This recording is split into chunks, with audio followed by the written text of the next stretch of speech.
Hello, I'm Wes Allen. It's good to be back at St. Michael and All Angels, even if it's being with you virtually. I'm excited to be kicking off your winter and spring series on Christianity, multiculturalism, and the faith of our neighbors. The changing landscape of American culture, and especially of American religious culture, has been an area of interest to me for a couple of decades now. I'm especially interested in the question of how the culture has become more pluralistic, and then how the church needs to adapt to fulfill the mission of God in this new day. Now, the way I want to get at the nature of pluralism this morning is through the lens of epistemology.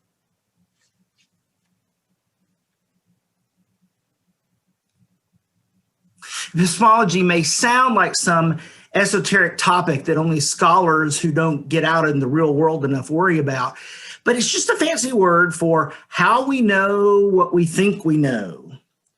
And knowing how people think they know what they think they know is really important for the church to understand if we want to communicate with them and be in community with them.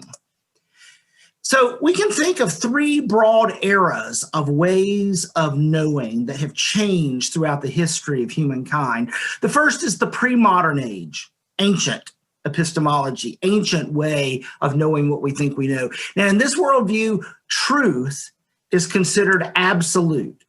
Whatever is true in Athens is true in Jerusalem. True is true here, there, everywhere. The way we know what is ultimately true is because God reveals it to us. So for ancient Jews, early Christians, the stories of the Bible are literally true. In this epistemology, then, the job of the church is to repeat what God has revealed to the rest of the world, and internally to order our lives in accordance with that revelation. So, pre-modern worldview. Now, if we go a little further into our history, human history, we find the modern age. Now, we're not just talking about contemporary age. We're going all the way back to, say, Galileo and Copernicus. In this worldview, truth is absolute as well, but now the universe is bigger. Whatever is true on Earth is true on Mars as well. Copernicus and Galileo begin humanity's journey of replacing observation and math for what the church had said about how planets move. Philosophy starts looking to reason to ground everything that we think and believe. I think, therefore I am, says Descartes. Isaac Newton uses calculus to help define how gravity works throughout the universe, not just here on Earth, but how planets are attracted to one another.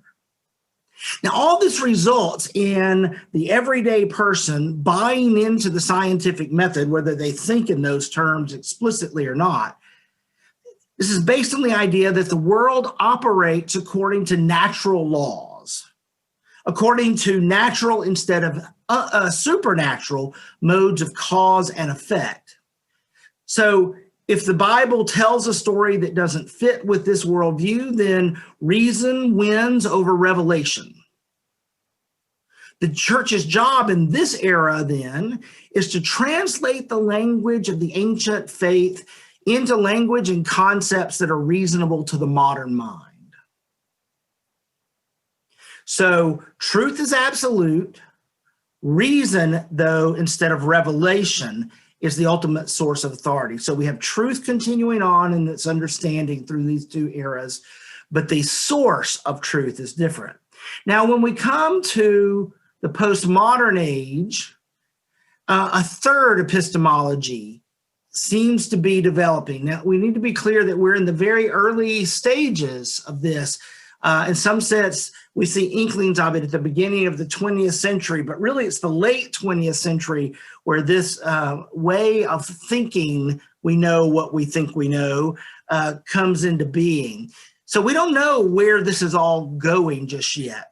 Imagine trying to figure out where modernity was going in the age of Galileo. Well, anyway, in this postmodern worldview, truth is no longer viewed as absolute. This is a major, major change. Instead, truth is relative or local. In other words, I define what truth is.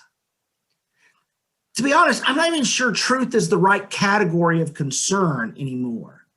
Postmoderns are more concerned with meaning than truth with a capital T. In the pre-modern age, we were told by God what is true. In the modern age, we tried to discover what is true through study, observation, reasoning. In the postmodern age, I decide what is true, or better, I make meaning for myself. And what source do I use to make meaning?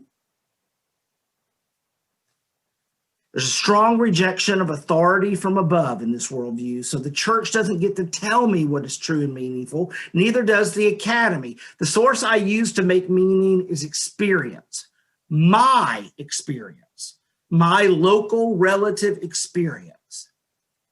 Even more specifically, I choose which experiences I'm going to count as meaningful and which ones I'll dismiss as unimportant.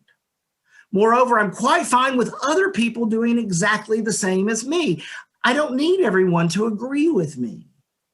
Remember the old book, I'm okay, you're okay? Postmodern. So what is the job of the church in this age? How do we offer a Christ who says that I am the way and the truth and the life to a culture that doesn't care about truth? Well, let me see if I can highlight the problem better by looking at a specific example.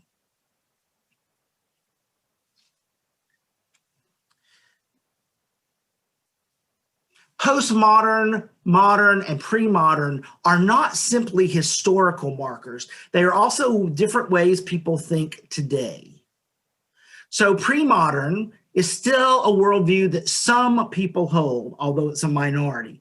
Fundamentalist Christians, many evangelicals hold on to a pre-modern worldview, specifically in rejecting modernism's buying into science. You know the saying, God said it, I believe it, that settles it. That's a pre-modern expression. Now, modernists equate with liberal Christians. And by liberal, I don't mean socially or politically progressive. I mean liberal in the sense that we talk about a liberal arts education. To use the word liberal in this sense actually comes from the meaning to liberate. So liberal education, as well as liberal theology, developed to liberate people from ancient superstitions and make us reasonable people.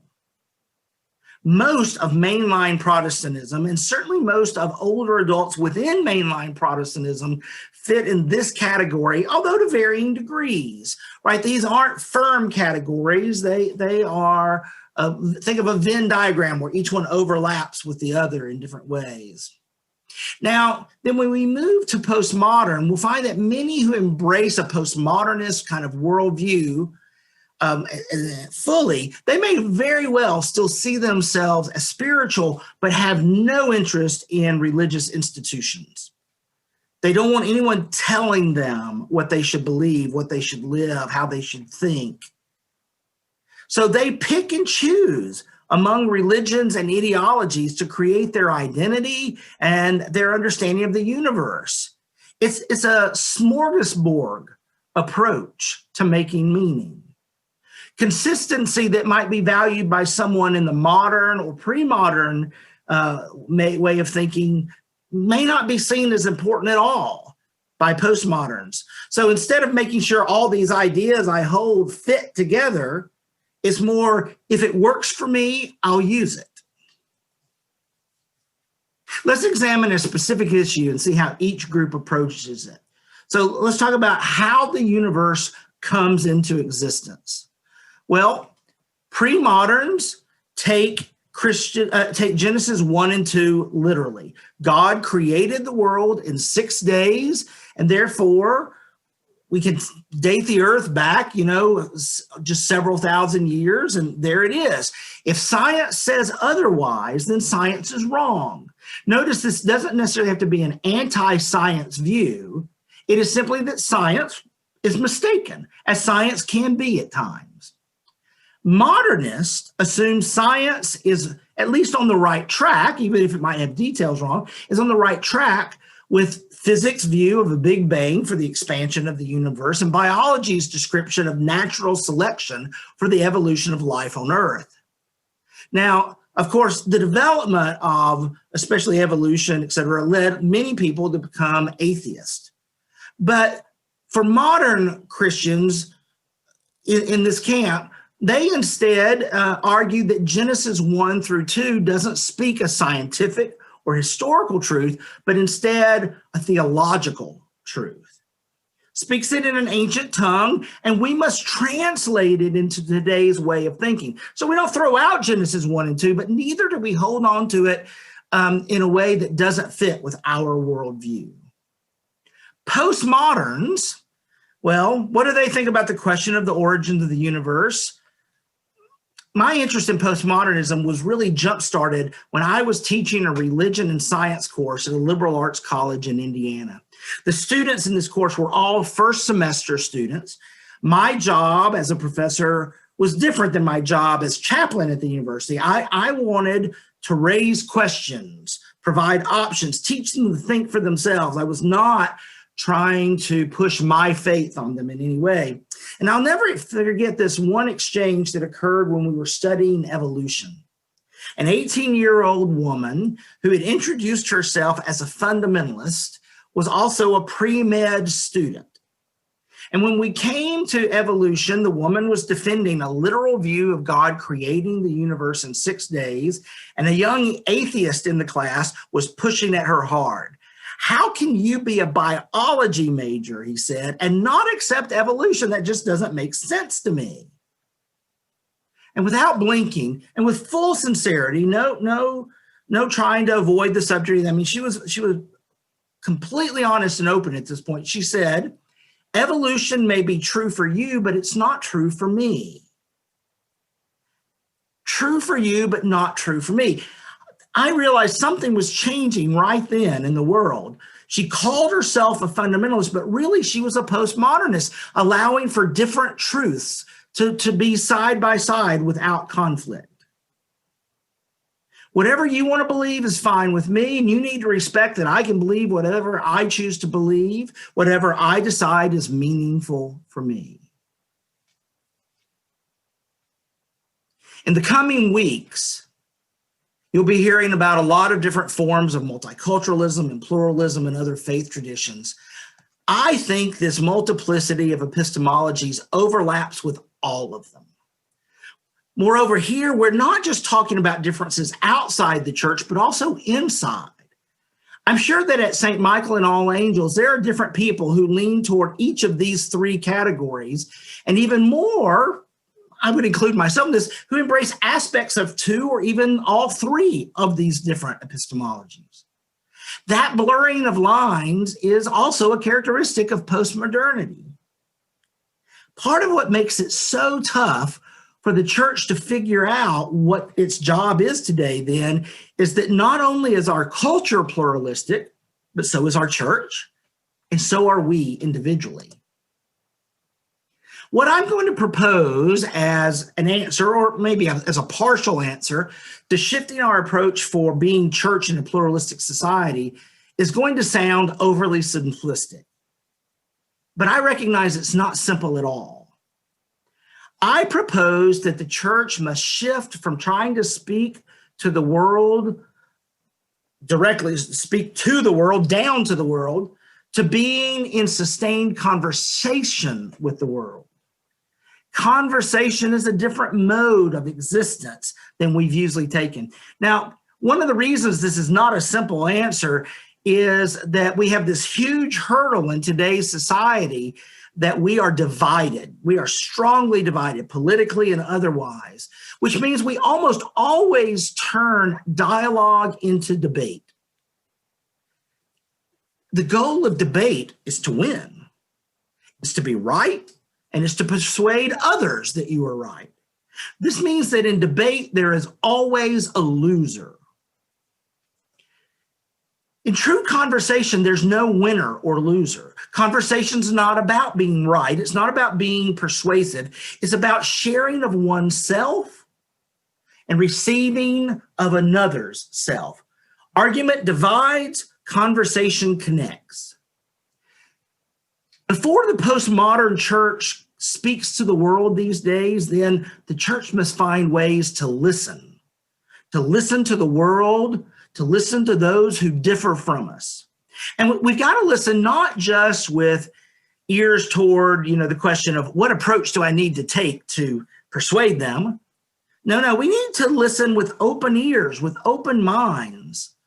We must be willing to learn from others in ways that might inform or even transform elements of our own Christian faith. Then, in turn, we should unabashedly share our good news with them. They may or may not be open to any transformation from the message, but if we offer them ourselves in conversation, then we are offering them Christ. We are offering them an experience of ourselves and of Christ that they may choose to accept as a resource for making meaning. In older days, the kind of study that St. Michael and all angels is embarking on this season would have been a curiosity, a side element of the mission of the church. But in a postmodern age, learning about multiculturalism, learning about other faith traditions is at the center of the church's mission of being in sustained conversation with the world and starting to listen to others. I hope you have a great, long, sustained conversation this season that opens up into an even wider conversation. Again, thank you for having me this week. I'll be back with you next week in a conversational mode and look forward to that conversation as well.